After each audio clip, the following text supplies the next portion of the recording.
Isang malaking kahihiyan ang ginawa ng ama ni Therese Halliburton na si John Halliburton sa kanyang pagkumpronta kay Yanis at kanyang niyayabangan pa ito patungkol sa na-accomplish ng kanyang anak.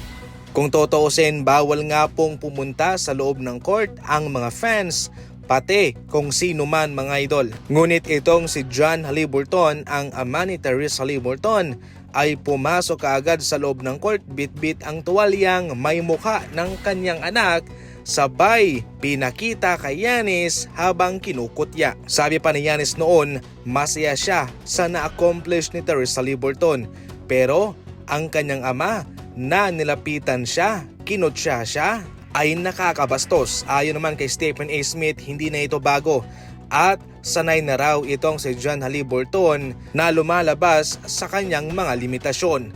Kung tutuusin nga, maski man raw yung mga agent ay nirereklamo na siya. Maliban dyan, marami pa raw reklamong natanggap ang NBA patungkol sa kanya. Nangyari po yun mga idol sa arena ng Indiana Pacers. Kung tutuusin, ban na kaagad ang mga ganyang gawain ng sino mang papasok sa loob ng court. Kung tutuusin sa kanyang ginawa, automatic ban siya kaagad.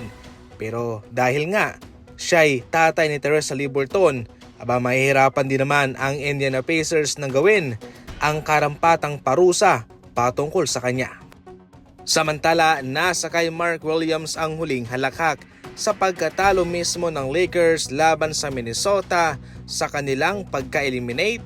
Nag-tweet kaagad itong si Mark Williams sa kanyang account sa X ng isang smiley face. Masaya siya. Si Mark Williams sana ang papalit sa posisyon ni Anthony Davis, kahit na hindi man siya superstar o hindi man siya ganoon kagaling katulad ni Anthony Davis. Kahit papano mga idol ay mapapakinabangan nga ho ng Lakers ang kanyang kakayahan, especially sa ball protection, sa pag-block, sa pagposte, sa pagdepensa laban sa mga big man ng ibang kupunan.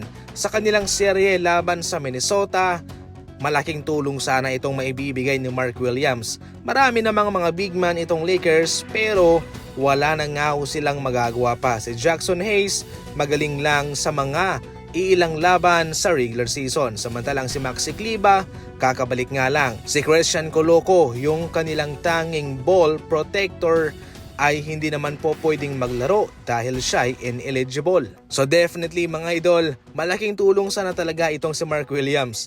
Ngunit sa kanilang ginawang pagpapabalik sa kanya sa Hornets, eto nga ho, nasa kay Williams na ang huling halakhak dahil nakapasok nga naman talaga itong Lakers. Ngunit sila'y bigong makaabante naman sa susunod na round.